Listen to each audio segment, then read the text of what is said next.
Praise the Lord. இயேசுவின் ரத்தம் ஜெயம் தினமும் இயேசு நிகழ்ச்சிக்கு உங்களை கர்த்தராகிய இயேசு கிறிஸ்துவின் நாமத்தில் வரவேற்கிறேன். செய்தியின் தலைப்பு, உங்களுக்கு யானை பலம் உண்டு தேவ கிருபையில். ஆதார வசனம் 1 கொரிந்தியர் 15ஆம் அதிகாரம் 10வது வசனம். ஆகிலும் நான் இருக்கிறது தேவ கிருபையினாலே இருக்கிறேன். அவர் எனக்கு அருளிய கிருபையை விருதாவாயிருக்கவில்லை. அவர்கள் எல்லாரிலும் நான் அதிகமாய் பிரயாசப்பட்டேன்.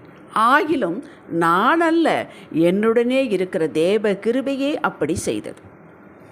தேவனிடமிருந்து பலன் பெறுபவர்களை, பொதுவாக தேவ மக்களும் கூட வெளியில் இருக்கிறவர்களைப் போல இப்படி சொல்வது உண்டு. எனக்கு வந்த கஷ்டம் யாருக்கும் வந்திருக்காது, நான் பட்ட பாடுகள் என் எதிரிக்கு கூட வரக்கூடாது, அத்தனையிலும் பொறுமையாக இருந்து சமாளித்து வெளியே வந்தேன் என்போம். அறிந்தோ அறியாமலே இப்படி சொல்கிறோம். இப்படி சொல்லும் போதே நமக்கு கொஞ்சம் இதமாக இருக்கிறது, ஏதோ நாம் சாதித்தது போல உணர்கிறோம். இங்கே கர்த்தருக்கோ அவரது கிருபைக்கோ இடமில்லை. கஷ்டத்தை விலாவாரியாக சொல்லும்போது பிசாசை மகிமைப்படுத்துகிறோம்.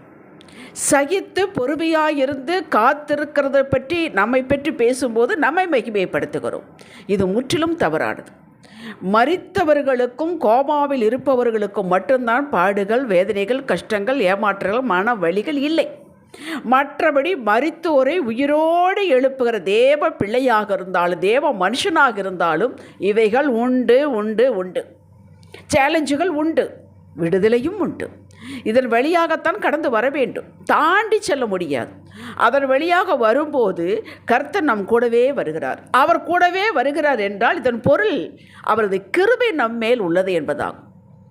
அந்த கிருபை, அதாவது வல்லமை, ஞானம், தயவு, அன்பு, இப்படி மொத்தம் எல்லாம் செயலாற்றுவதற்கு என்னெல்லாம் தேவையோ அத்தனை மொத்தம் சேர்ந்ததாக கிருபை. அதற்கு அன்பு, தேவ அன்பு என்று இனியொரு பெயரும் உண்டு. நம்ம இவற்றை தாங்கி கொண்டு பலன் கொடுக்கிறது. கடலில் விழுந்தவன் எப்படியாவது ஏதாவது ஒன்று கிடைக்காதா என்று தத்தளிக்கும் போது ஒரு மரக்கட்டை அருகில் வந்து மிதக்கிறது என்று வைத்துக்கொள்வோம். லபக்கென்று பற்றி கொண்டு அதை வைத்து கரை செய்கிறான். அதுபோல மரக்கட்டையை பிடித்தது நம்பிக்கை வந்துவிட்டது.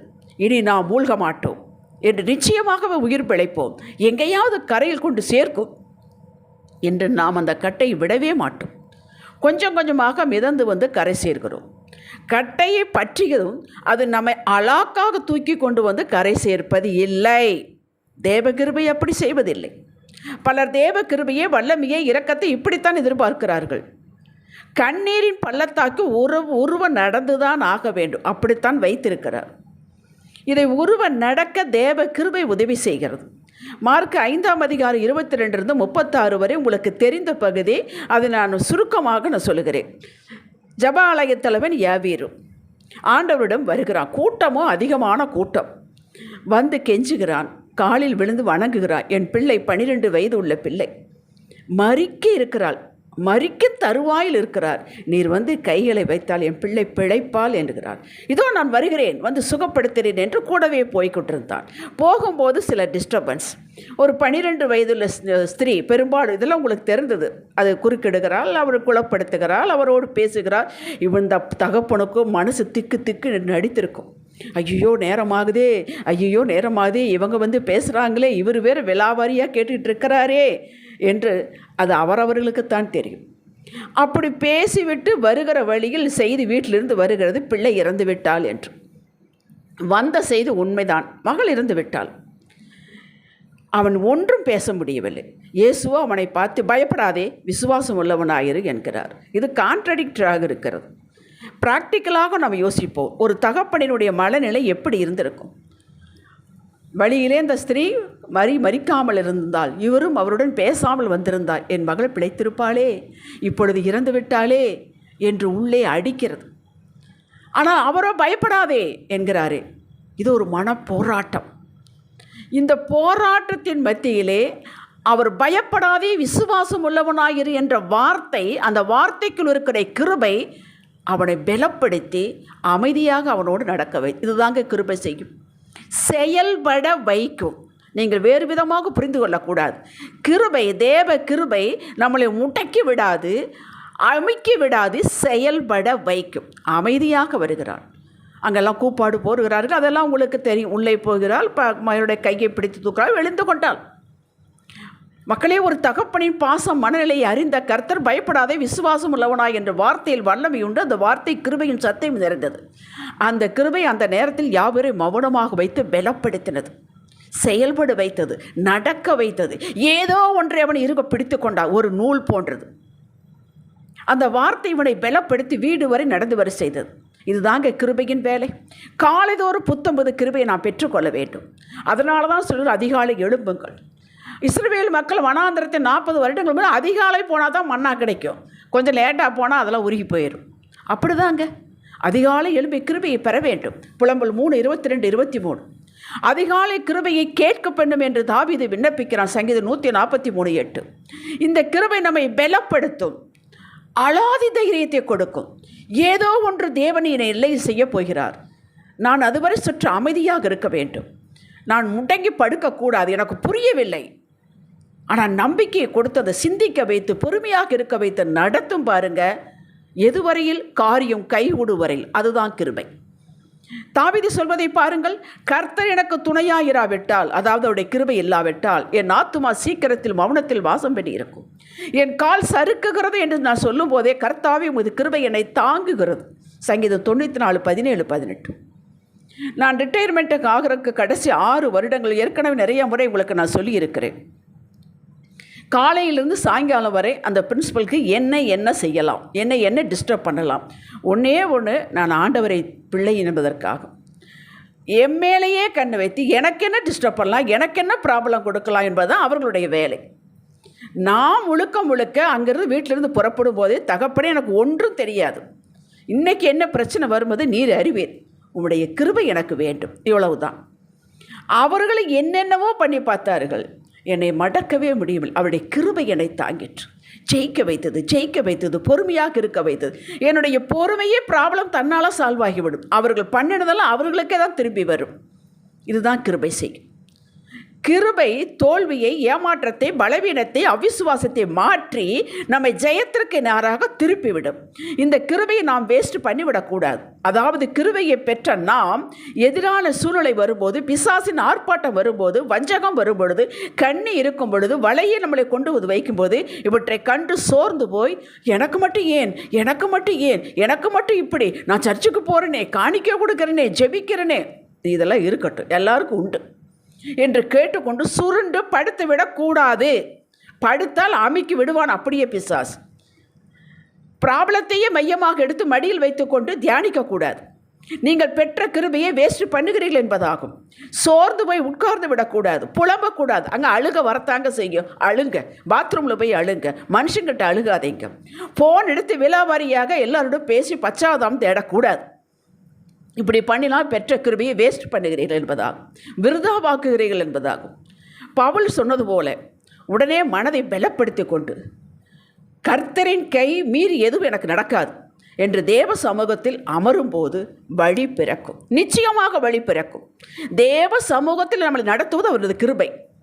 சோர்ந்து போகாமல் அமர்ந்து போகாமல் நிற்க வைத்தது அவரது கிருபை. வழி பிறக்கும், புதிய வழியை காட்டுவார். தாவீது இதைத்தான் சொல்கிறார், நான் நடக்க வேண்டிய வழியை காண்பியும் என்று 143:8 சங்கீதம். அவருக்கு காட்டினாரே. பவுல் சொல்லுகிறார், எல்லா அப்போஸ்தலரை பாட்டு நான் அதிகமாக கஷ்டப்பட்டேன், கல்லடிப்பட்டேன், சவுக்கடிப்பட்டேன். அப்போஸ்தலர் 16ஆம் அதிகாரத்தை எடுத்து வாசிச்சு பாருங்கள். அடித்து நொறுக்கி கொண்டு போய் கையும் காலையும் கட்டி சிறையில் போட்டாங்க. அப்பொழுது அவர் கிருபை என்ன பண்ணுச்சு? நடு சாமத்தில் பவுலும் சீலாவும் ஆண்டவரை துதித்து பாடினார்கள். அந்த சபையில் இருக்கிற அத்தனை பேரும் விடுதலையாக்கப்பட்டார். அப்போ தான் சொல்கிறான் பவுல், எவ்வளவோ கஷ்டப்பட்டேன், நொறுக்கப்பட்டேன், செத்து போனான்னு சொல்லி தூக்கிது எரிஞ்சிட்டு கூட போனாங்க. அதில் மத்தி நான் எழுப்பினேன் என்றால் அது தேவ கிருபை என்னை செயல்பட வைத்தது என்று சொல்லுகிறார். அப்படித்தாங்க நாமளும் சொல்லணும். இதற்கு இன்னொரு உதாரணம் சொல்லுகிறேன். 1 சாமுவேல் 30ஆம் அதிகாரத்தை எடுத்து வாசித்து பாருங்கள். தாவீது அவனோடு இருந்த ஆட்களும் வெளியில் போயிட்டு வருகிறார்கள். அவங்களுடைய மனைவிமார்கள், பிள்ளைகள், ஆடு மாடுகள் எல்லாம் வந்து அமலேக்கர்கள் அப்படி கம்ப்ளீட்டாக எடுத்துக்கொண்டு போய்விட்டார். வீட்டுக்கு வந்து பார்த்தா ஒன்றுமே இல்லை. 1 சாமுவேல் 30ஆம் அதிகாரம் 4, 6, 8, 19 வசனங்களை வாசித்துக் கொள்ளுங்கள். நான் சுருக்கத்தை மட்டும் சொல்லுகிறேன். அழுதான், பலங்கொள்ள மட்டும் அழுதான் என்று பார்க்கிறோம். அதுக்கடுத்து என்ன பண்ணுகிறான்? தாவீது மிகவும் நெருக்கப்பட்டான். எல்லாரும் கல் எடுத்துட்டாங்க. உன்னால தானே என்னுடைய மனைவியெல்லாம் போயிட்டாங்க. அவருடைய கிருபை கர்த்தருக்குள்ளே தன்னை திடப்படுத்தி கொண்டான். இவ்வளோ கஷ்டங்க, ஒன்றுமே இல்லை. அழுக வரத்தான் செய்யும். எல்லாம் போயிட்டு, பிள்ளை மனைவி எல்லாம் போயிட்டு. அவன் கர்த்தருக்குள்ளே திடப்படுத்தி கொண்டான். பின் ஏபோத்தை வாங்கி போய் கொண்டு ஆண்டவருடன் கேட்கிறான், நான் இந்த தண்டை பின் தொடர வேண்டுமா?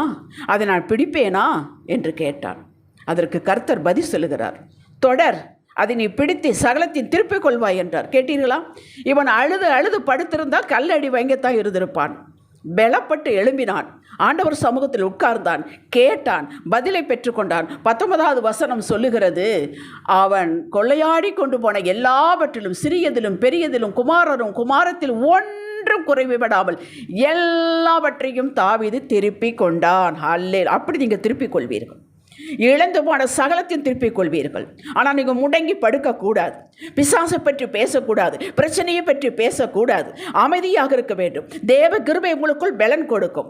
நீங்கள் ஜெபியுங்கள், அமைதியாக இருங்கள், பொறுமையாக இருங்கள். எல்லாவற்றை திருப்பிக் கொண்டவர் நீங்களும் திருப்பிக் கொள்வீர்கள்.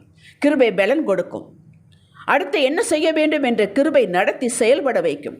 வெற்றிக்கு நேராக நடத்தும். பவுல் அப்படி சொல்தான் இல்லையா? அவனை ஜெயித்தது காரணம் என்ன? தேவ கிருபை என்கிறார். நான் விழாமல் அது தேவ கிருபை, என்னை தாங்கிக் கொண்டது தேவ கிருபை என்று நீங்கள் கிருபையை மகிமைப்படுத்த வேண்டும். வேதனை நெருக்கம் எல்லாவற்றும் கிருபை செயல்பட வைக்கும். வெற்றி கொண்டான் பவுல். நீங்களும் வெற்றி அடைவீர்கள். நீங்கள் பெற்ற கிருபை சேலஞ்சுகளை சந்திக்க வைக்கும். குறுக்கு வழியை காட்டாதுங்க. ஒரேடி அலாக்காக தூக்கி கொண்டு உங்களை வெற்றியை கொடுக்காது. ஸ்டெப் பை ஸ்டெப்பாக நடத்தும்.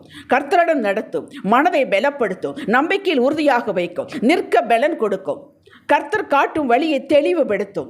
செயல்பட வைக்கும். வெற்றியை கொடுக்கும். ஆரம்பமும் தேவகிருபை, முடிவிலும் தேவகிருபை, இடையில் நடக்கும் வாழ்விலும் தேவகிருபை. விசுவாசத்தை கொண்டு கிருபையினால் ரட்சிக்கப்பட்டோமே, இது ஆரம்பம்.